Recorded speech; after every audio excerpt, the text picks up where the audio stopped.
ये जो तकारीर हो रही हैं ये बुनियादी तौर पे इस मुल्क से बदला लिया जा रहा है। मियां साहब ने कभी एतमाद अपनी पार्टी के लीडर्स को नहीं किया। मियां साहब खुद फैसले करते हैं, तो अपनी पार्टी में भी कहता हूँ कि जरा इनसे करना जरा मुश्किल है। ये बड़ी डेंजरस गेम हो रही है। जिस वक्त इन्होंने कानून तोड़ा, मैं इनको एक एक को जेलों में डालूंगा।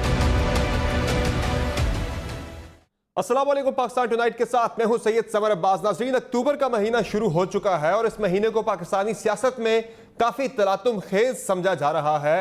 और चूंकि इस महीने में अपोजिशन ने हुकूमत के खिलाफ एक तहरीक शुरू करनी है, तो इस तहरीक पर आज वज़ीर-ए-आज़म इमरान खान साहब का बाज़ाब्ता मौक़िफ़ सामने आ गया है। इमरान खान साहब का यह कहना है कि अगर किसी ने कानून तोड़ा तो उसे जेल में डाल दिया जाएगा, यानी गिरफ्तारियां होंगी। हुकूमत की हिकमत अमली सामने आ गई है इस मामले पर, अगर कानून तोड़ा किसी ने। और नाज़रीन, मियां नवाज शरीफ लंदन से बैठकर पाकिस्तानी सियासत में मुकम्मल तौर पर मुतहर्रिक हैं। आज मुस्लिम लीग नून की सेंट्रल वर्किंग कमेटी का इजलास में भी उन्होंने पार्टी अरकान से हल्फ़े वफादारी लिया बाज़ाब्ता तौर पर। आखिर ऐसा क्या है कि मियां साहब को पार्टी के रहनुमाओं पर और अरकान पर शक है, उन पर एतमाद नहीं कर रहे, बार बार हल्फ़े वफादारी ले रहे हैं। कल भी लिया, आज भी लिया। और आज ही मुस्लिम लीग नून के 5 अरकान सूबाई असम्बली को पार्टी से निकाल भी दिया गया। वो 5 अरकान जो उस्मान बुज़दार साहब से मिले थे, क्या ये एग्जाम्पल सेट की जा रही है बाकी अरकान के लिए कि जिसने थोड़ी बहुत भी डिसिप्लिन की खिलाफ वर्जी की, उनके हुक्म अदूली की, वो पार्टी से निकाल दिया जाएगा? और नाज़रीन, अब जो स्पीचेस मियां नवाज शरीफ साहब की तरफ से हुई या हो रही हैं, उस पर हुकूमत की तरफ से एक जो बयानिया बन रहा है वो ये है कि उनकी तकारीर जो हैं वो बानी मुत्तहिदा की तरह की तकारीर वो कर रहे हैं और इन्हें मुल्क दुश्मनी करार दिया जा रहा है, मुल्क के ख़िलाफ़ इन तकारीर को करार दिया जा रहा है। तो क्या इनके ख़िलाफ़ हुकूमत अगर गद्दारी करार दे रही है, उनकी तकारीर को गद्दारी से जोड़ रही है, तो क्या गद्दारी का मुकदमा भी हुकूमत कायम करेगी?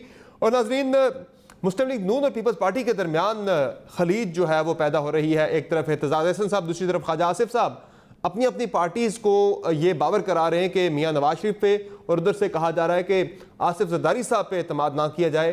तो क्या ये खलीज आने वाले दिनों में मजीद गहरी हो सकती है और तहरीक पे किस तरह से असरअंदाज हो सकती है? ये तमाम मौज़ूआत आज के प्रोग्राम में हम डिस्कस करेंगे। हमें प्रोग्राम में ज्वाइन कर रही हैं डॉक्टर यास्मीन राशिद साहिबा, पाकिस्तान तहरीक इंसाफ से सूबाई वज़ीर हैं सेहत की पंजाब में। हिना परवेज़ भट्ट साहबा पाकिस्तान मुस्लिम लीग नवाज़ की रुकन सूबाई असम्बली हमारे साथ मौजूद हैं, और शर्मिला फारूकी साहबा पाकिस्तान पीपल्स पार्टी के रुकन सिंध असम्बली प्रोग्राम में हमें ज्वाइन कर रही हैं। बहुत शुक्रिया आप तीनों मेहमानों का, अपने प्रोग्राम में अपना कीमती वक्त दिया। नाज़रीन, अब जो वज़ीर-ए-आज़म इमरान खान साहब की स्ट्रेटजी सबसे पहले मैं वो डिस्कस कर लूँ प्रोग्राम के अंदर। उन्होंने आज जो इंटरव्यू दिया उसमें उन्होंने वाज़ेह किया है कि किसी भी अपोजिशन की तरफ से जो तहरीक चल रही है उस पर किसी ने भी अगर कानून तोड़ा तो उसे जेल में डाल दिया जाएगा। खान साहब ने मजीद क्या कहा, जरा सुन लें। ये बड़ी डेंजरस गेम हो रही है, ये जो नवाज शरीफ खेल रहा है। हिंदुस्तान इसकी पूरी मदद कर, झूठ बोल के एक मुजरिम इस मुल्क से साजिश कर रहा है पाकिस्तान के खिलाफ। हम इसको वापस, इनके पास राइट है पुरअमन एहतजाज करने का। जिस वक्त इन्होंने कानून तोड़ा, मैं इनको एक एक को जेलों में डालूंगा। ये यास्मीन राशिद साहब, ये जो इमरान खान साहब कह रहे हैं भारत से भी जोड़ रहे हैं, भारत इसके पीछे है, ये मुल्क के खिलाफ साजिश हो रही है, तो ये तो अगर मुल्क के खिलाफ, पाकिस्तान के खिलाफ कोई साजिश करता है, ये तो गद्दारी के जुमरे में आता है। तो क्या आने वाले दिनों में गद्दारी का कोई मुकदमा भी दायर किया जाएगा, या फिर सिर्फ ये बातें जो है ना नेम एंड शेमिंग के लिए की जा रही हैं?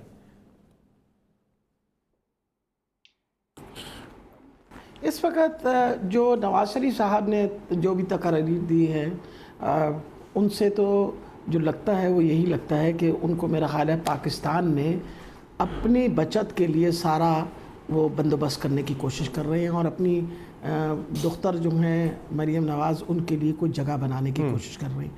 देखिए, सबसे अहम चीज़ ये थी कि जब FATF जो आपके सामने है, अगर उसके अंदर हम ग्रे एरिया में रहते तो उसका हमें बहुत बड़ा नुकसान पाकिस्तान को इंटरनेशनली होता।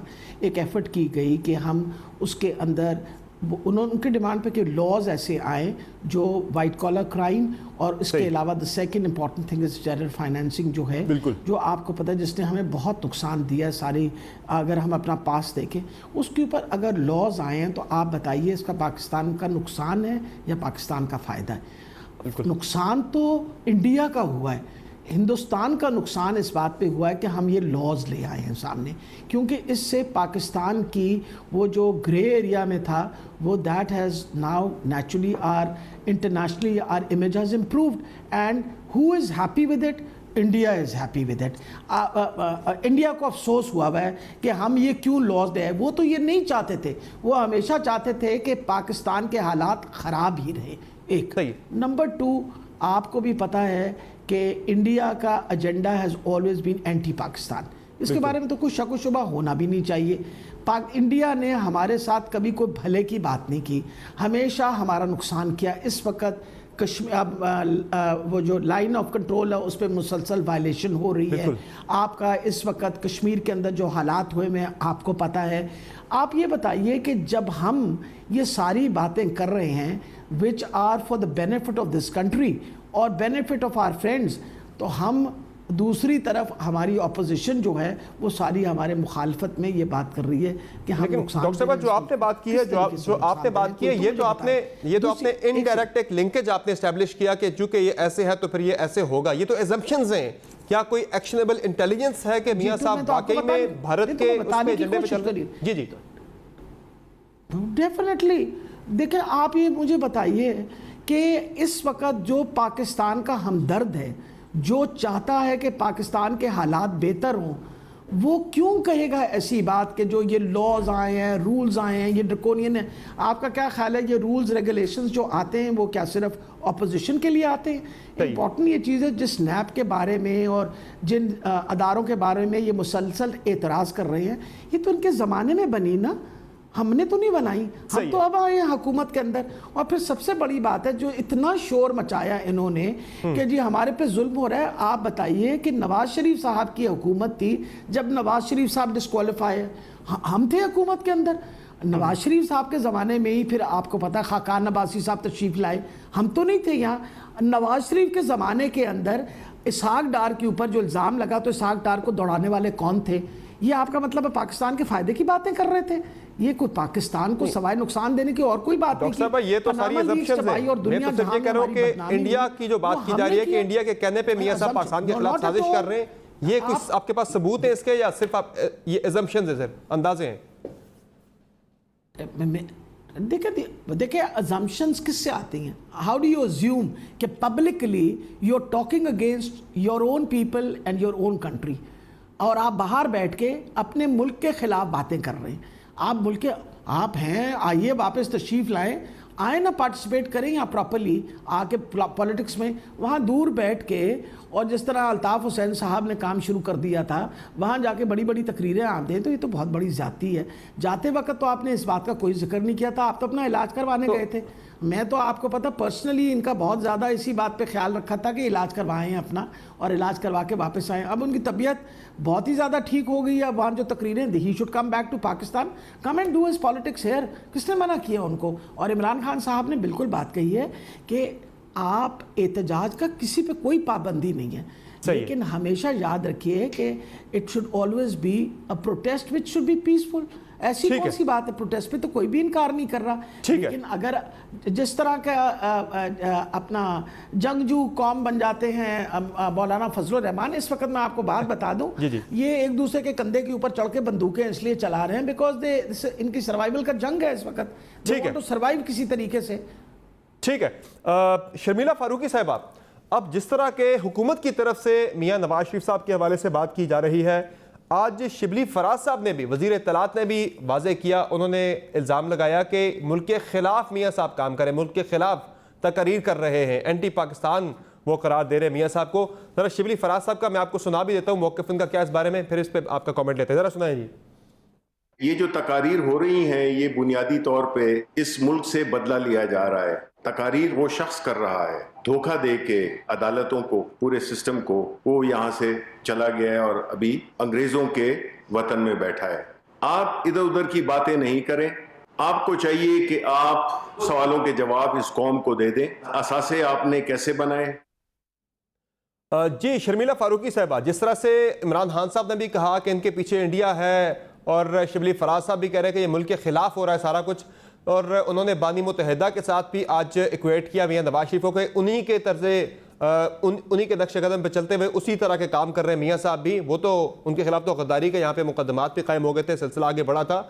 तो ऐसे में आप चलेंगे मियाँ नवाज शरीफ, ऐसे मियाँ नवाज शरीफ के साथ के जिनके बारे में अब यह करार दिया जा रहा है कि वो गद्दार हैं, मुल्क के खिलाफ काम कर रहे हैं इंडिया के कहने पे? जी शुक्रिया अब्बास साहब। देखिए बात यह है कि इमरान खान साहब की जानिब से किसी को ज़रूरत नहीं है कि वो गद्दार होने का या मुहिब वतन होने का सर्टिफिकेट लें। We don't need it. ना मियाँ साहब को ज़रूरत है, ना पीपल्स पार्टी को ज़रूरत है।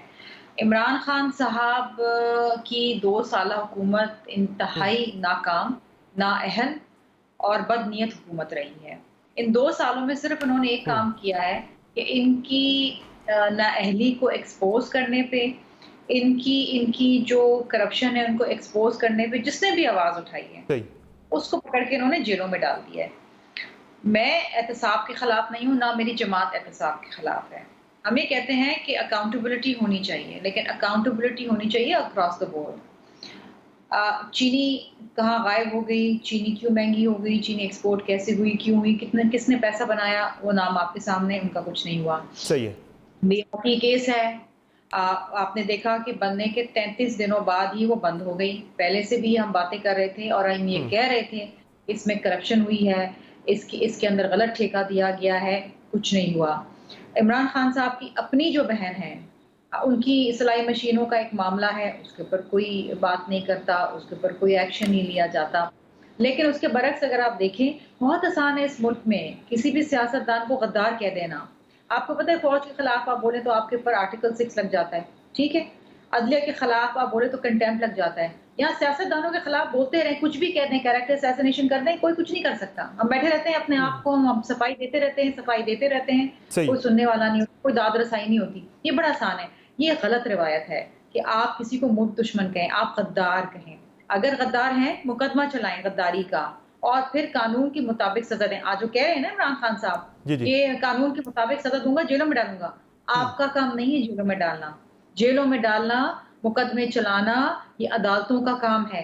नहीं, वो तो एहतजाज की बात कर रहे थे कि एहतजाज के दौरान, तहरीक के दौरान अगर किसी ने कानून तोड़ा तो उसे जेल में डाला जाएगा। वो तो अपनी पॉलिसी पे क्लियरली उन्होंने लाइंस ड्रॉ कर दी है कि अपने कानून के अंदर रह के एहतजाज करना है, वो आपका जमहूरी हक है। कानून क्यों तोड़ेंगे? एक पुरअमन एहतजाज, एक फाल जमहूरियत के अंदर पुरअमन एहतजाज करना हर किसी का जमहूरी हक है।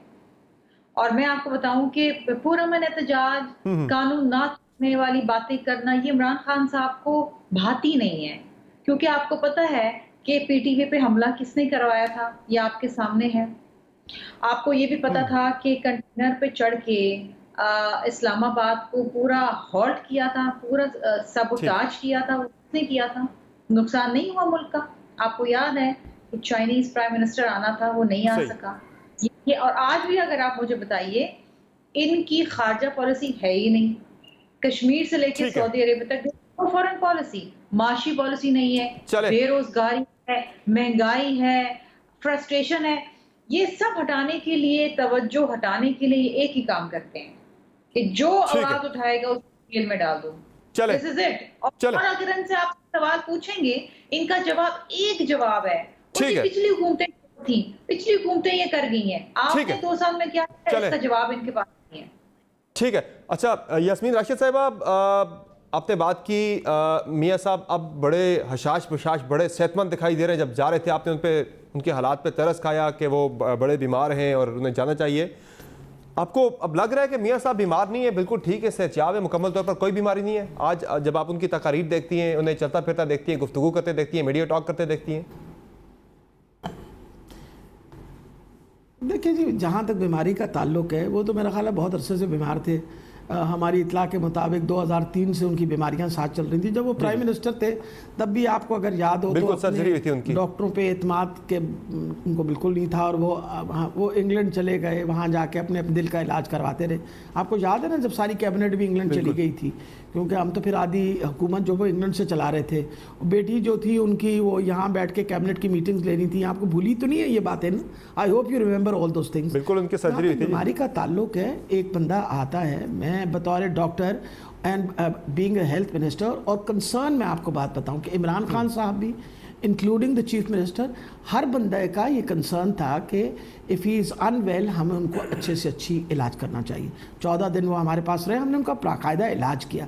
और आपको कभी भी लगा कि खुदा न खास्ता ये इंसानी हमदर्दी नहीं थी जब उनको कहा कि भाई आप अगर यहाँ, मैंने उनको ये भी कहा कि बाहर से कोई मुआलिज बुलाना चाहते हैं हम उसको भी बुला लेते हैं। उसके बावजूद उन्होंने कहा कि जी नहीं, मैं आई एम क्वाइट सेटिस्फाइड। जाने के बाद फिर आप अपना इलाज ना कराएं, और फिर इलाज जब आपका हो तो फिर आप गलत बयानी करें और फिर कहीं मेरी बेटी आए, फिर आप 5-6 महीने जो इलाज कराए वो आप जमा भी ना करवाएं, फिर आप एब्सकॉन्डर भी हो जाएं, फिर आप उसी पाकिस्तान की, अब देखें ना, हम शनीला बीबी जो बात कर रही थी, आप देखें हमारा ये सारे हमले, बात जो बार बार करती हैं, आपको क्या नून लीग का हमला सुप्रीम कोर्ट पे भूल गया?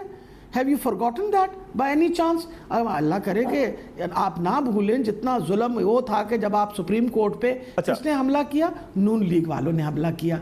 आप लोगों की आपस में, एक आपस में हालात ऐसे थे कि आप एक दूसरे का पेट फाड़ के और पैसे निकालने की कोशिश कर रहे थे। या तो आप उस वक्त गलत बयानियाँ कर रहे थे या अब गलत बयानियाँ कर रहे हैं। नैब आपके वक्त में बना, तब्दीली लानी थी आपने नैब के लॉज में तो ले आते, किसी ने उस वक्त मना किया था, मेजॉरिटी में आप लोग थे। आप दोनों जब 10 साल आप लोगों ने हुकूमत की तो हालात बेहतर कर देते।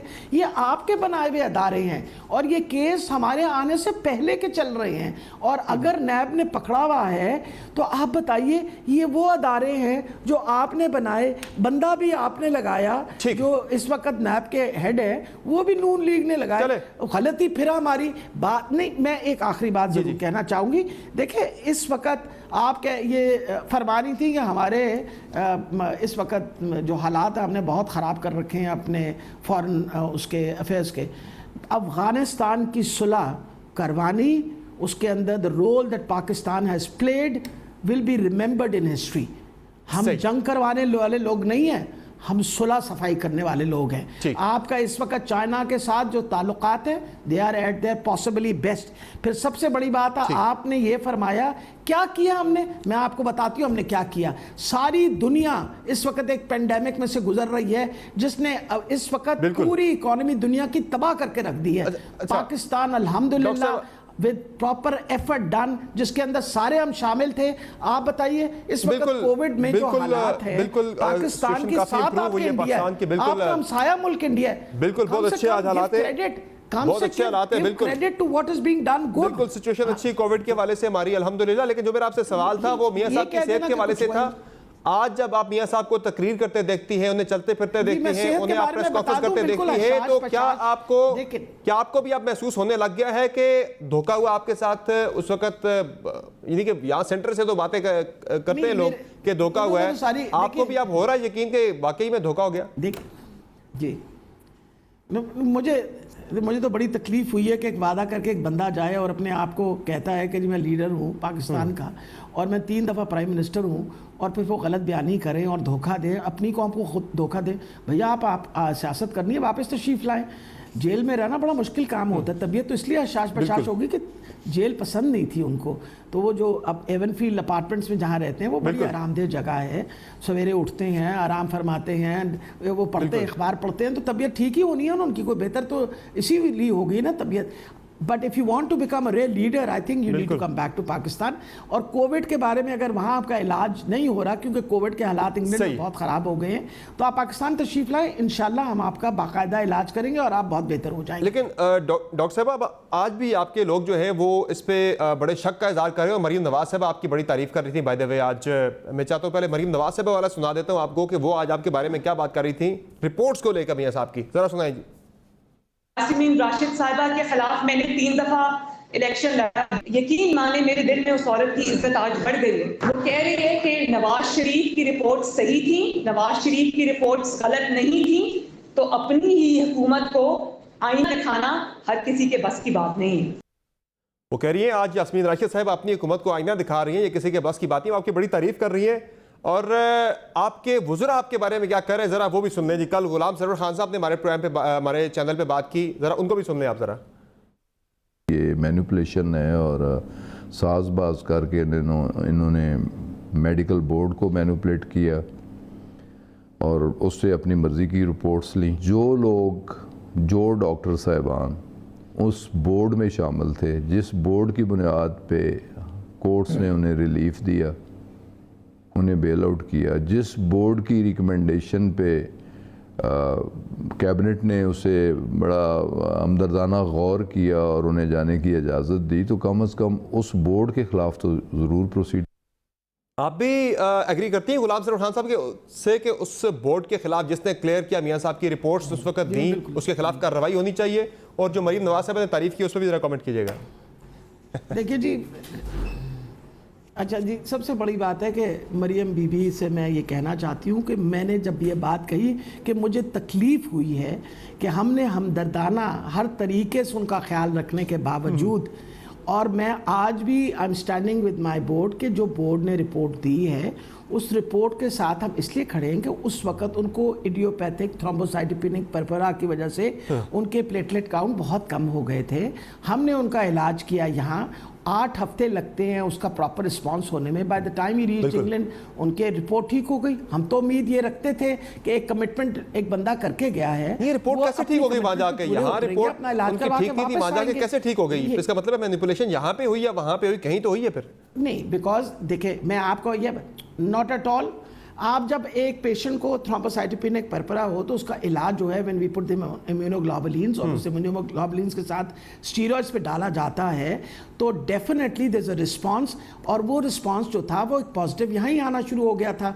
वजह ये थी कि उनके स्टेबल हो गए थे platelets to quite an extent, ना स्टेबलाइज हुए होते तो उनके लिए ट्रैवल करना मुश्किल होना था, और वो इस वजह से ज़्यादा क्योंकि वो अपने जो मुआलिज है जिसने उनका हार्ट के पहले ऑपरेशन किए हुए थे वो चाहते थे कि बाकी भी वहाँ से जाके अपना दिल का इलाज किया जाए। एंड ऑफ द डे वहाँ जाके जब कार्डियक कैथेटराइजेशन की बारी आई तो उन्होंने इनकार कर दिया। अब जहाँ तक देखें सरवर साहब कह रहे हैं, सब कुछ कह रहे हैं, इम्पॉर्टेंट ये चीज़ है 10 बंदे बोर्ड में हैं। अब मुझे कभी प्रॉब्लम नहीं होगा कि हम ज़रूर इंक्वायरी अगर वो करवाना चाहते हैं ज़रूर करवाएं, बट आप भी अपने आप को किसी इंक्वायरी के लिए पेश करती हैं? आप भी अपने आप को इंक्वायरी के लिए पेश करती हैं कि कोई इंक्वायरी तहकीकात होती है, पूछताछ होती है, आप अपने आप को पेश करती हैं एहतसाब के लिए, पूछताछ के लिए? ज़रूर। देखिए जी, सबसे बड़ी ये बात है, नंबर 1, ना मैंने कोई टेस्ट किया उनका और ना मैंने उनका ब्लड लिया। Test were done by the lab, all the test patient examine. मैं तो गायनेकोलॉजिस्ट। आपने कहा था मेरी निगरानी में रिपोर्टें बनी हैं, बोल देती तो सारी जिंदगी। आपने लास्ट टाइम कहा था मेरी निगरानी में रिपोर्टें बनी हैं। जी, तो निगरानी किस तरह? एक सेकंड, जब एक रिपोर्ट आती है और मैं देख रही हूँ तो आई एक्सपेक्ट कि मेरे जो डॉक्टर्स वहाँ काम करते हैं हॉस्पिटल में, they are giving me the correct reports. मैं ये बात तो नहीं एक्सपेक्ट करूंगी कि वो गलत है। एक डॉक्टर तो चले गलत रिपोर्ट देगा, सारे तो नहीं देंगे। सो 10 बंदे थे, एवरीबडी हैड एन ओपिनियन, बड़े रिस्पेक्टेबल हमारे प्रोफेसर्स हैं, और मेरा ख्याल है इस तरह की बात हमें नहीं, किसी को कोई, I don't have a feeling कि मैनिपुलेट किया गया है। अगर कोई ऐसी बात, मैं भी आखिर इंसान हूँ, आई हैव अ फीलिंग, मैं अपनी जेन्युइनली फीलिंग बता रही हूँ कि कोई ऐसी बात नहीं। उस वक्त डेफिनेटली प्लेटलेट काउंट लो था, खान साहब को ये कन्वे किया गया और आपके सामने खान साहब ने ये बात। एक कमेंट आपका राब्ते में रहती थी मरियम नवाज शरीफ साहब ने जो आपकी तारीफ की, कहा कि आप आईना दिखा रही हैं अपनी हुकूमत को मियां साहब की सेहत के वाले से, रिपोर्ट्स के वाले से, जरा उस पर भी कमेंट कर दें। मैं बिल्कुल आईना नहीं दिखा रही, मैं सबसे ज्यादा एतराज कर रही हूँ। किस चीज पे? मैं सबसे ज्यादा एतराज कर रही हूँ इस वजह से कि मैंने एतमाद करती हूँ लोगों की बात पे। मैं उम्मीद रखती हूँ कि लोग जब कमिटमेंट करते हैं वो उस कमिटमेंट के साथ खड़े रहेंगे। मुझे बहुत ही अफसोस हुआ है कि एक बंदा जो 3 दफ़ा प्राइम मिनिस्टर रहा इस मुल्क का, और वो गलत बयानी कर रहे हैं और अपने वादा खिलाफी कर रहे हैं। इनसे ज़्यादा तकलीफ दे चीज़ और क्या हो सकती है? आप बताएं। धोखा दे नहीं रहे, पूरी कौम को धोखा दे रहे हैं। वो उन्होंने एक कमिटमेंट की, वापस धोखे से क्या मुराद? वो तो ये था जब इलाज होगा वापस आएंगे ना। वो कह रहे इलाज ही नहीं हुआ। धोखा तो तब हो जब इलाज करवाने के बाद वो वापस ना आ रहे हो। अभी तो इलाज हुआ ही नहीं। अगर नहीं, अगर इलाज करवा, देखें बार बार हमें ये कहा जा रहा है कि कोविड की वजह से मेरा इलाज नहीं हो रहा। अगर इमरजेंसी अब नहीं है, जो कि उस वक्त लग रहा था इमरजेंसी है, तो फिर तशरीफ वापस ले आइए। जब कोविड वहाँ बेहतर हो जाएगा तो फिर दोबारा सोचा जाएगा इसके बारे में। अभी तो आप वापस आ जाइए, अभी तो आपकी तबीयत ठीक है, वापस आ गए। यहाँ अपने गद्दारी के मुकदमे कायम कर देने थोड़ी है। चले, मैं दोबारा आपकी तरफ आता हूँ डॉक्टर साहब। हिना परवेज भट्ट साहब, आप बताइए, हमने थोड़ी किया? एक सेकंड, हमने नहीं किया, ये कोर्ट ने किए हैं। Court has declared him an absconder. अब तो वो नहीं, अब तो वो गद्दारी वाली बातें शुरू हो गई हैं। हमने तो कुछ भी नहीं किया। अब तो गद्दारी वाली बातें शुरू हो गई हैं, इंडिया के कहने पे काम करने वाली बातें शुरू हो गई हैं। नहीं, आप ये बताइए कि जी नहीं, आपने ये बताइए कि हमने उनको एब्सकॉन्डर डिक्लेयर किया? हमने तो नहीं मफरूर डिक्लेयर किया। अदालत ने किया, ठीक है, ने किया, बिल्कुल, हमने तो नहीं किया। चले, ठीक है। अच्छा, अब हिना परवेज भट्ट साहिबा, शुक्रिया आपने प्रोग्राम में अपना वक्त दिया, वेलकम टू द शो। अब मियां साहब को क्या ऐसा शक है कि वो बार बार अपने पार्टी के अरकान से, बार बार पार्टी के रहनुमाओं से हल्फ ले रहे हैं, हल्फ वफादारी लिया जा रहा है कि मेरे साथ खड़े होइएगा, साथ ना छोड़िएगा। आज भी उन्होंने हल्फ लिया अपने पार्टी के अरकान से। मैं वो मंजर दिखा रहा हूँ, चूँकि वैसे तो अब पैमरा का आ गया है कि किसी किस्म की तकरीर नहीं दिखानी, तो हम पैमरा की जो एडवाइजरी उस पर मुकम्मल अमल दरामद करते हुए हमने शॉर्ट्स चलाने थे मियां साहब के, लेकिन हम नहीं चला रहे। लेकिन एक आपको इमेज हम दिखा रहे हैं, एक विजुअल दिखा रहे हैं आज की सेंट्रल वर्किंग कमेटी के इजलास का, कि जिसमें हलफ लिया जा रहा था। जरा वो हलफ दिखाएं जी। जो मैं अलम बुलंद कर रहा हूं, मेरा साथ दो इंशाअल्लाह। इस सवाल का जवाब मैं दिल से पूछ के बताऊं, मेरा साथ दो इंशाअल्लाह। ये हलफ क्यों लिए जा रहे हैं ना परवेज भट्ट साहिबा? ये क्या शक है, क्या बदएतमादी है मियां साहब को कि लोग साथ नहीं देंगे? और आज अपने 5 पार्टी अरकान को भी इसीलिए निकाला कि मिसाल कायम की जाए, डिटरेंस पैदा की जाए, खौफ पैदा किया जाए। आज बिल्कुल I was part of the CWC committee, और जिस तरह मुस्बत रिपोर्टिंग मीडिया को शौक है करना, तो मैं इधर भी आपको करेक्ट करती जाऊं, इस ये हलफ नहीं लिया गया था।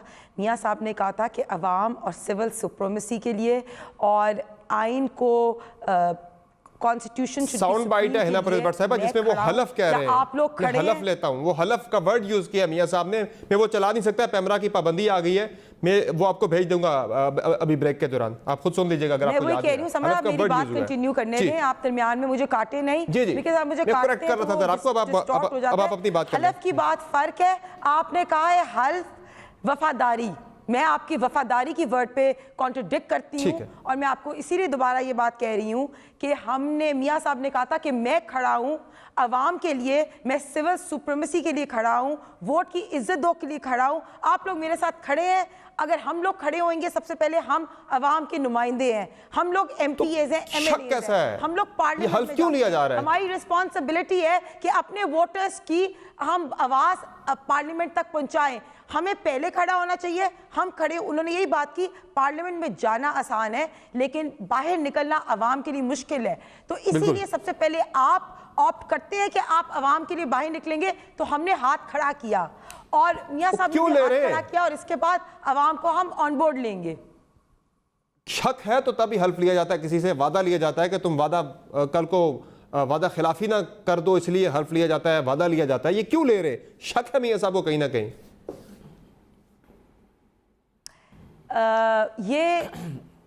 It's a form of motivation, it's a form of showing people that I am standing. This shows his leadership qualities. He says कि मैं खड़ा हूँ, सारे MPAs खड़े हैं, सारे MNAs खड़े हैं, अवाम हमारे साथ खड़ी है।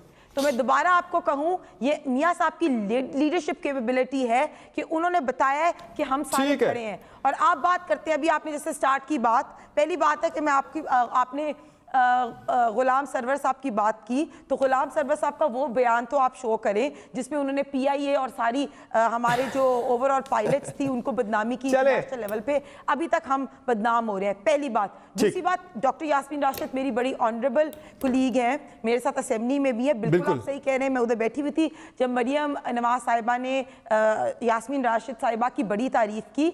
और बात यह है कि ये जो फैसल सुल्तान है, फैसल सुल्तान आजकल एडवाइजर है ना हेल्थ के, इमरान खान, उस पर भी इंक्वायरी करें। फिर ताहिर शमसी साहब, उनको तो इन्होंने बड़े ब्लैकमेल करने की कोशिश की, धमकियां भी दी। अब डॉक्टर यास्मीन राशिद साहिबा कुछ देर तक तो यही कहती रही थी, और मुझे पता है ये वहां थी जब हॉस्पिटल में आई भी, इन्होंने मियां साहब की कंडीशन भी देखी। 11 लोग थे जिनके साथ इन्होंने देखा कि मियां साहब की बॉडी पे ब्रूजेस भी थे, उनकी दांत से खून भी निकल रहा था। उनको भी ये पता है कि मियां साहब को, वो कह रहे हैं आज मियां साहब बशाश नजर आ रहे हैं, वो वापस आ जाए। वो ये बात कर रहे हैं। मैं दोबारा आपकी तरफ आता हूँ। तो मेरी बात सुने और गद्दारी की बात करते हैं। वो बंदा गद्दार हो सकता है जिसने पाकिस्तान को मैं आता हूं आपकी तरफ दोबारा, वो बंदा मैं आपकी तरफ दोबारा आ रहा हूं, है ना, मैं दोबारा आपकी तरफ आ रहा हूं, 3 मुल्क में लेके आए, मैं दोबारा आपकी तरफ आ रहा हूं, जरा बिल्कुल हम क्लियर करें। मैं दोबारा आपकी तरफ आता हूं। इमरान खान साहब से सर्टिफिकेशन की जरूरत नहीं है, आपका पॉइंट आ गया, आपका पॉइंट आ गया, मैं दोबारा आपकी तरफ आता हूं। शर्मीला फारूकी साहिबा, जब से ऑल पार्टीज कॉन्फ्रेंस हुई है अपोजिशन की, उसके बाद हम देख रहे हैं कि मुकम्मल तौर पर नून लीग मुतहर्रिक है और सिर्फ नून लीग ही हमें मुतहर्रिक नजर आ रही है। बाकी तमाम पॉलिटिकल पार्टीज में, मौलाना साहब शुरू में थे, फिर वो भी आजकल कश्मीर की वादियों में घूम रहे हैं। पीपल्स पार्टी बिल्कुल खामोश नजर आ रही है SAPC के बाद। हमें क्या वजह है? वो गर्मजोशी पीपल्स पार्टी में नजर नहीं आ रही, क्योंकि आपने तो मोबिलाइजेशन का एक अमल शुरू करना होता है, वो मोबिलाइजेशन पीपल्स पार्टी के लेवल पे नजर नहीं आ रही।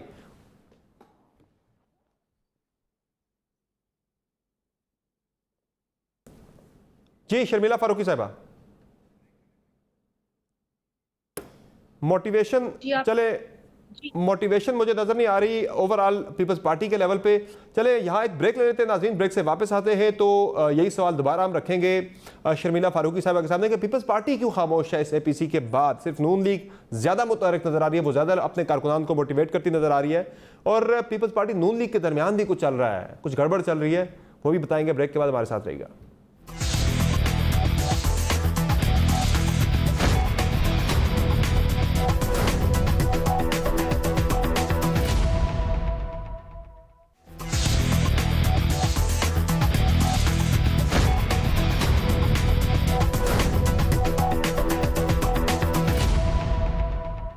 वेलकम बैक द शो नाज़रीन।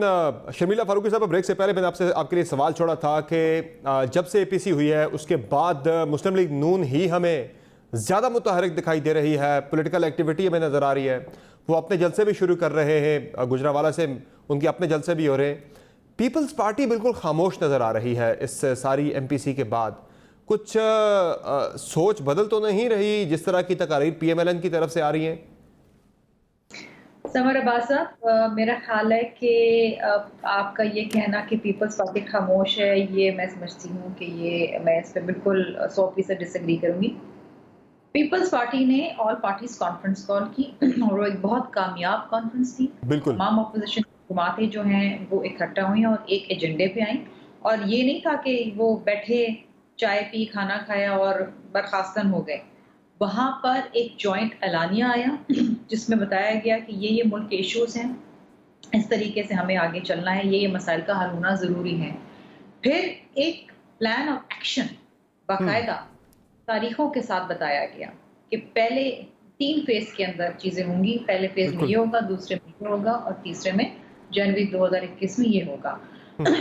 और इससे बहुत ज़्यादा घबराहट है, और आपने देखा कि उसके फौरन ही बाद शहबाज शरीफ साहब जो है वो अरेस्ट हो गए। जाहिर बात है कि अगर अपोजिशन लीडर और फिर जाहिर बात है कि PMLN के वो रहनुमा वो अरेस्ट हुए हैं, तो PMLN में तो है ज़्यादा जो, लेकिन पीपल्स पार्टी ने ना सिर्फ इसको कंडेम किया है बल्कि हम इस किस्म की सियासत को हमने है, हम अपना काम कर रहे हैं, हमने जो प्लान ऑफ एक्शन दिया हम उसके ऊपर काम कर रहे हैं। और आप देखेंगे कि आइंदा आने वाले दिनों के अंदर ये तहरीक जिस तरीके से जोर पकड़ेगी और जिस तरीके से आगे चलेगी, ये हुकूमती लोगों को आपको याद होगा कि APC से पहले ही इनके बयानिए, इनके ऐलानिए, इनके सारे लोग टेलीविजन पे आके बैठ रहे थे स्टेट में। मुझे तो पीपल्स पार्टी की खामोशी ही लग रही है कि जिस पे कल ख्वाजा आसिफ साहब को बोलना पड़ा है, और एतजाज एहसन साहब भी बार बार अपनी पार्टी को खबरदार कर रहे हैं। मियां साहब के हवाले से भी जरा आपने कहा ना काम हो रहा है। जी जी, जरा ये शॉर्ट्स पे सुन ले, इसके बाद अगर आप रिस्पॉन्ड कर ले जरा, ये जरा सुन ले ना, जरा सुन ले पीपल्स पार्टी की तरफ से भी ऐसे बयान आ रहे हैं, जरा दोनों के बयान सुन ले। जी मियां साहब ने कभी एतमाद अपनी पार्टी के लीडर्स पे नहीं किया, मियां साहब खुद फैसले करते हैं। मैं तो अपनी पार्टी में भी कहता हूँ कि जरा इन पे करना जरा मुश्किल है। I still have reservation against the gentleman जो नाम मैंने लिया है on Zardari sahab. Yes, I still have the reservations. So it's difficult for me to believe in him. Even today. Khwaja Asif मैं बार-बार कहूँगा, I still don't believe in him. ये खामोशी ही है जरदारी साहब की सारी APC के बाद पीपल्स पार्टी की, जिस पे ख्वाजा आसिफ साहब शक का इजहार करे। मैं आज भी उन पे एतमाद करने को तैयार नहीं हूँ जरदारी साहब पे, और उधर से एतजाज साहब भी अब आपकी पार्टी को समझा रहे हैं कि मियाँ साहब पे एतबार नहीं करना। पहली बात तो ये है कि ख्वाजा आसिफ साहब जो हैं एक कामयाब APC को सबटाज करने की कोशिश कर रहे हैं और ये इंतहाई गैर जिम्मेदाराना और ये एक बहुत ही गलत बयानिया। बहरहाल ये इनकी जमात का PMLN का ये बयानिया नहीं है, ना ये उनका मौक़िफ़ है। देखिए हम एक दूसरे के रिश्तेदार बनने तो जा नहीं रहे हैं। हमारी मुख्तलिफ जमातें हैं, उनकी मुख्तलिफ आइडियोलॉजीज़ हैं और हमारा एक माजी भी रहा है, एक तल्ख माजी रहा है। लेकिन आज मुल्क के मौजूदा हालात देखते हुए अंदरूनी और बैरूनी हम दोनों जमातें और बाकी भी इत्तेज़ाज़ एहसन साहब भी APC को सबटाज करने की कोशिश कर रहे हैं, उनका बयान भी ऐसा ही था। तो जाहिर बात है कि कहीं ना कहीं कुछ ऐसे अनासर भी होंगे जो उसको सबटाज करने की कोशिश कर रहे हैं और ख्वाजा साहब उनमें से एक हैं। इत्तेज़ाज़ एहसन साहब सिर्फ ख्वाजा साहब सबटाज करें, इत्तेज़ाज़ एहसन साहब का जो बयान है क्या वो सबटाज करने की कोशिश नहीं है क्या? देखिए इत्तेज़ाज़ साहब की मैं बड़ी इज्जत करती हूँ, लेकिन वो अपनी मर्जी के मालिक हैं। वो हमारे वकील भी रहे हैं, वो नवाज शरीफ साहब के भी वकील रहे हैं, वो एक प्रोफेशनल वकील भी हैं और उनकी अपनी एक जाती राय भी हमेशा से रही है, पार्टी के अंदर भी और पार्टी के बाहर भी। और ये ख्वाजा साहब की भी जाती राय हो सकती है। ख्वाजा साहब की जाती राय इसलिए नहीं हो सकती है क्योंकि ख्वाजा साहब जो हैं ये सोच समझ के ये बात कर रहे हैं और ये जानबूझ के बात कर रहे हैं और उसके पीछे कोई बिल्कुल ही मुख्तलिफ मुहर्रकात हैं। तो ये समझने की बात, सोच समझ के बात नहीं कर रहे हैं, ये सबटाज करने की कोशिश है। ये एक कामयाब APC के बयानिए को सबटाज करने की कोशिश है। ये किसके बिहाफ पे कर रहे हैं? क्या लग रहा है आपको ये ख्वाजा साहब किसके बिहाफ पे करना चाह रहे हैं सबटाज? किसके बिहाफ पे ख्वाजा साहब सबटाज करना चाह रहे हैं? क्या लग रहा है आपको? कुछ आपने इसको रीड किया सिचुएशन को? करना चाहती हूँ, जरा सुन ले पहले, है ना परवेज़ भट्ट साहब, बात टारगेट करो, ऐसे बयानिए दिलवा दो कि बीच में फूट पड़ जाए या जो एक इशू के ऊपर जो ऑपोजिशन की वो जमातें जिनकी आपस में आइडियोलॉजी मिलती भी शायद नहीं हो, लेकिन वो मुतहर्रिक हुए हैं क्योंकि ये हुकूमत के लोग तो ये एक्सपेक्ट नहीं कर रहे थे। वो तो ये कह रहे थे ये कुछ नहीं होंगे, तो क्या ये हुकूमत के कहने पे ख्वाजा साहब सबटाज कर रहे हैं? फिर इसका मतलब है चूंकि बेनिफिशियरी तो गवर्नमेंट होगी अगर इस तरह का कोई होता है, सबटाज होती है APC उसका। अच्छा, गवर्नमेंट के कहने पे ख्वाजा साहब, समर में आप मैं ये कह रही कि गवर्नमेंट के कहने पे, मैं हतमी तौर से ये नहीं कह सकती, लेकिन डेफिनेटली ये कोई स्पर ऑफ द मोमेंट वाली बात नहीं है कि जी वो बैठे थे किसी टेलीविजन चैनल पे और कह दिया the spur of the moment. Khawaja साहब ने सोच समझ के बात की है और ये डेफिनेटली APC के एक जॉइंट बयानिए को सबटाज करने की कोशिश। ये मुस्लिम लीग नून की सीनियर पार्टी लीडरशिप के माँ पे भी ये बयान हो सकता है, आपको ये शक भी है? नहीं, नॉट एट ऑल। मैं समर क्योंकि मैं प्रेजेंट थी आज और ये बात डिस्कस हुई, मेरे से भी पॉइंट ऑफ व्यू ले लेना। जी आप इस पे बात कर लें जरा क्विकली, फिर मैं आगे बढ़ूँ जरा। बिल्कुल ये मैं ऐसी बिल्कुल कोई कोशिश नहीं है कि ख्वाजा आसिफ साहब ने जानबूझ के कोई APC के बयानियों को सबटाज करने की कोशिश की, बिल्कुल ऐसी बात नहीं है।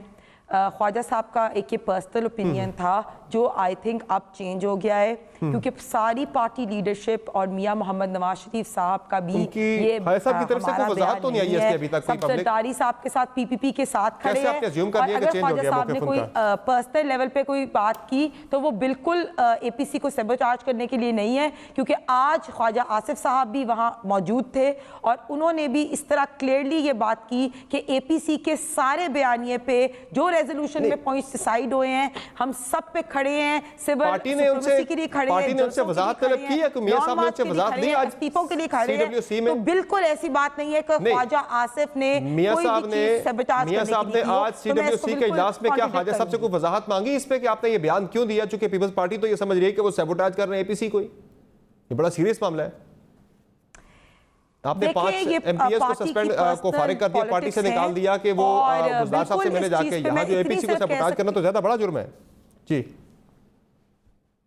मैं वही कह रही हूँ कि बिल्कुल इस चीज़ पे बात हुई और मियाँ साहब ने डायरेक्शंस भी दी और हमारी पार्टी की स्पोक्स पर्सन तर्जुमान आपको बताएंगी कि क्या डायरेक्शंस मिली, लेकिन ये बात क्लियर है कि ख्वाजा आसिफ साहब APC के एजेंडे पे 100% कमिटेड है और ऐसी बिल्कुल बात नहीं है। इस बयान पे ख्वाजा साहब कोई मौकफ नहीं है, पार्टी कार्रवाई तो नहीं कर रहे, पीपल्स पार्टी एंड जरदारी साहब इस ख्वाजा साहब के बयान पे पार्टी के खिलाफ कोई कार्रवाई तो नहीं कर रही, कोई एक्शन तो नहीं ले रही पार्टी ख्वाजा साहब के इस बयान के बाद उनके खिलाफ कोई? समर जी मैं तो डॉक्टर साहब नहीं, बिल्कुल नहीं कोई ख्वाजा साहब के बिल्कुल भी कोई खिलाफ नहीं ले रही। जी डॉक्टर साहब मैं आ रहा हूं आपकी तरफ। मीटिंग में प्रेजेंट थे, उनने बिल्कुल आपने पेमरा पे मियां साहब की तो स्पीच चलाना बंद किया, ख्वाजा साहब की तो चलाना नहीं बंद कर सकते ना, तो वो तो थे, आप उनकी अभी चलाए स्पीच, आप देख लेंगे कि वो किस तरह चले उनकी तरफ से अभी तक उन्होंने पब्लिकली ख्वाजा साहब ने पब्लिकली पेमरा ने नहीं मना किया ना, ख्वाजा आसिफ साहब ने पब्लिकली समर अब्बास आप और हम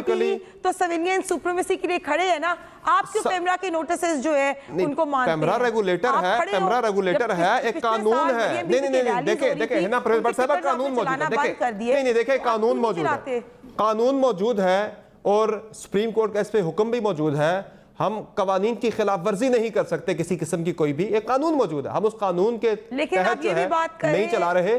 तो कानून से कई दफा पहले भी जब मरियम बीबी के लास्ट के टिकट्स भी नहीं चला रहे थे उनके जलसों के, तब तो आपको पेमरा का कोई नोटिस नहीं आया था, तब आपको किसने मना किया था? बात यह है कि जब एक कानून मौजूद है, कानून के तहत हमने उस कानून की पाबंदी करनी है, हम उसकी खिलाफ वर्जी नहीं कर सकते आपकी ख्वाहिश पे, आपके माँ पे, हम नहीं कर सकते। ये हम जिम्मेदार शहरी हैं, जिम्मेदार न्यूज़ चैनल है, हम सबका पॉइंट ऑफ व्यू देंगे, नहीं हम सबका पॉइंट ऑफ व्यू देंगे, नहीं आजाद होना और कानून शिकन होना दो मुख्तलिफ चीजें हैं। मियां साहब की इससे पहले की मरियम बीबी आजाद होना और कानून शिकन होना दो मुख्तलिफ चीजें हैं ना प्रेसिडेंट साहिबा, मिक्स ना करें दोनों को प्लीज। आजाद होना, कानून शिकन होना दो मुख्तलिफ चीजें। ठीक है जी डॉक्टर साहिबा आप कुछ ऐड करना चाहिए? मुझे भी ओपिनियन देने दीजिए ना। जी डॉक्टर साहिबा, जी डॉक्टर साहिबा। हाँ जी, मेरा ख्याल है आप दोनों बीबियों के दरमियान जो बहस हुई है उसके बाद आपका क्या ख्याल है, हुकूमत को परेशान होना चाहिए?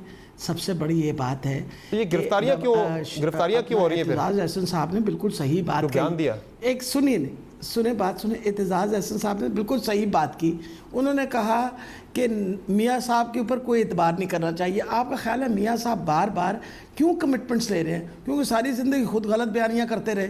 आपका मतलब वो वादे की पाबंदियाँ करते रहे, हमसे वादा करके, उन्होंने भी वादा करके, वादा शिकनी करके, कमिटमेंट करके, he has not come back. तो इस तरह वो बेचारे बार बार लोगों से इसीलिए ले रहे हैं बार बार commitments, because he does not expect that people are going to listen to him, number one.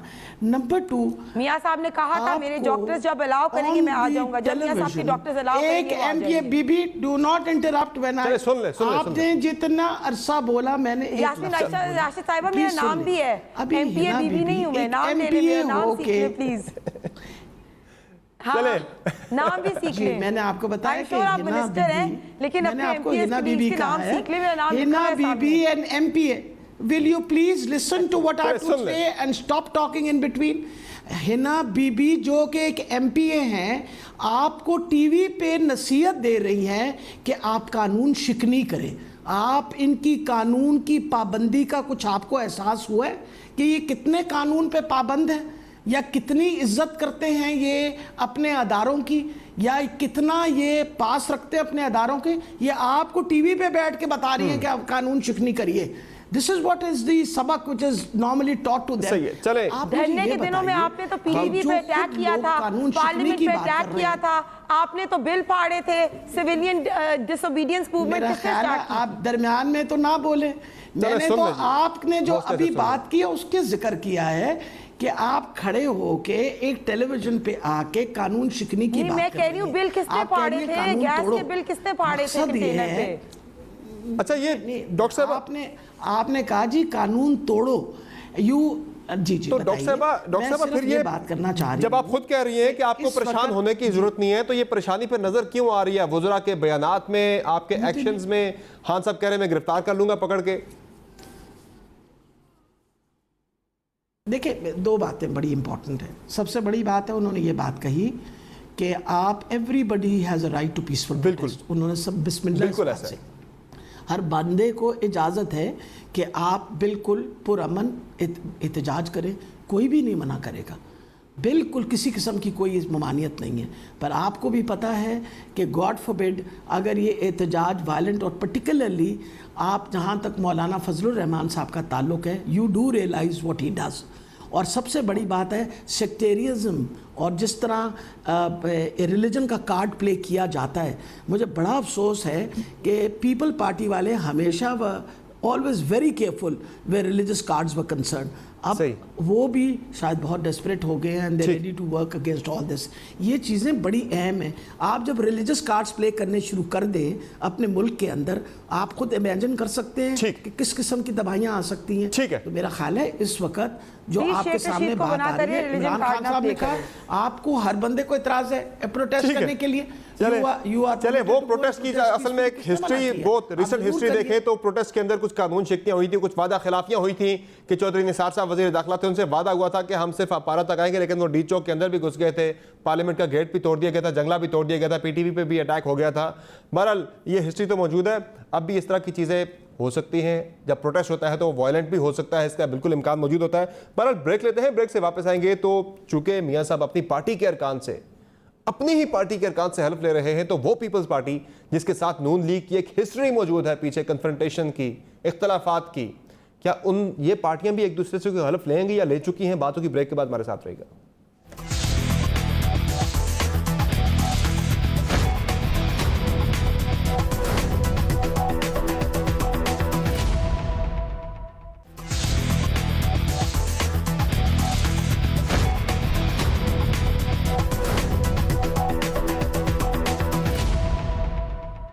नाज़रीन, पाकिस्तान टुनाइट पे फिर से आपको खुशामदीद कहेंगे. हिना परवेज़ भट्ट साहिबा, ये जो हलफ लिए जा रहे हैं पार्टी के अंदर लोगों से कि साथ खड़े होंगे, साथ नहीं छोड़ेंगे, ये पीपल्स पार्टी या दीगर जमातों से भी अगले मरहले पे हलफ लिए जाएंगे मियां साहब की तरफ से? चूंकि हिस्ट्री तो मौजूद है एक बदएतमादी की, कन्फ्रंटेशन की. देखें समर, मैं फिर से रिपीट करूं कि मियां साहब ने कहा था कि I am standing for civilian supremacy, vote को इज्जत दो, मेरे MPAs, MNAs और CWC के मेंबर्स आर स्टैंडिंग. तो हम लोगों ने कहा yes we are standing. Then he told us कि पार्लियामेंटेरियंस के लिए एक इम्पॉर्टेंट काम होता है रिप्रेजेंटेशन इन द पार्लियामेंट. ये तो सारे वो लोग थे जो वोट को इज्जत दो के नारे पे इलेक्शन लड़ चुके हैं. और इम्पॉर्टेंट है, तो आप लोग बाहर निकलने के लिए मेरे साथ खड़े हैं. उन्होंने कहा हाँ हम ठीक है, ठीक है, चले. इसमें हलफ की बात नहीं है, चले. Just motivational telling. ठीक है. तो मैं यही बताऊं कि people party is on board with us, मौलाना साहब is on board with us. उनसे भी हलफ लेंगे. मौलाना साहब की स्ट्रीट पावर, PMLN की स्ट्रीट पावर बहुत ज्यादा है. सो आई थिंक इसको रोका नहीं जा सकता. शर्मिला फारूकी साहिबा, बात नहीं है. पीपल्स पार्टी की सारी लीडरशिप हमारे साथ ऑन बोर्ड है. ठीक है. ये इन लोगों को डरने की जरूरत नहीं. ये अपने आप के बारे में सोचे, हमारे. शर्मिला फारूकी साहिबा, पहली बात. दूसरी बात, कल रात तक आपको पता है कि मरियम बीबी के हाउस अरेस्ट की बातें आ रही थी, और मरियम बीबी की अभी यास्मीन राशिद साहिबा कह रही थी कि ये आराम से चले. आपका आ गया पॉइंट ऑफ व्यू. मेरे पर टाइम बड़ा कम है. चले. तो MPO के ऊपर आप मरियम बीबी मेरे पर टाइम बड़ा कम है. आपका मौक़िफ़ आ गया. शर्मिला फारूकी साहिबा, आप भी इस बात को आप करेंगे, इस चीज पे हट के यहाँ भी हलफ बर्दारी हो PDM के लेवल पे भी. एंड कर रही हूँ, मेरे पर टाइम कम रह गया ना. ये बात मेरे ख्याल है समर अब्बास साहब, इसकी जरूरत नहीं है. ये जितने भी लोग APC के अंदर मौजूद थे जिनका बयानिया आया है, वो जमहूरियत से कमिटेड हैं. वो कमिटेड हैं लोगों को डिलीवर करने के लिए, लोगों को सर्व करने के लिए, लोगों को निजात दिलाने के लिए. हमें जरूरत नहीं है किसी किस्म के हलफ की. हमारे वर्कर्स, हमारे पार्लियामेंटेरियंस, हमारे लोग हमारे साथ खड़े हैं और इस मुल्क की आवाम के साथ और हकीकी जमहूरियत के साथ खड़े. इस मुल्क को हकीकी जमहूरियत की जरूरत है. इस मुल्क को जरूरत है कि इसकी आवाम को रिलीफ मिले, और उसके लिए हम सब कमिटेड हैं. ठीक है. यास्मीन राशिद साहब, कंक्लूडिंग रिमार्क्स आपके, 1 मिनट पे कंक्लूड कीजिएगा. ये मसला ये है कि जब इनकी हुकूमत होती है तो हकीकी जमहूरियत होती है, किसी और की हुकूमत हो तो हकीकी जमहूरियत नहीं होती. ये बस बड़ी परेशान होती है. ठीक है कि भाई अगर आपकी हुकूमत थी तो हकीकी जमहूरियत है. इस वक्त हकीकी जमहूरियत जो है वो सिंध में चल रही है और बाकी जगहों पे ठीक नहीं है. तो मेरा ख्याल है जहाँ तक जमहूरियत का ताल्लुक है, ये जमहूरियत है और बिल्कुल ठीक चल रही है. इस पर बिल्कुल किसी को परेशान नहीं होना चाहिए. बहुत शुक्रिया, बहुत शुक्रिया आप तीनों मेहमानों को. आपने प्रोग्राम में अपना कीमती वक्त दिया. नाजरीन, ये अक्टूबर का महीना है, इसमें ये बड़ा डिफाइनिंग मोमेंट होगा, और इस अक्टूबर में अपोजिशन की जो तहरीक है इसका पता लग जाएगा ये तहरीक किस तरफ जा सकती है, कामयाबी की तरफ या नाकामी की तरफ. इजाज़त दीजिए, अल्लाह हाफ़िज़.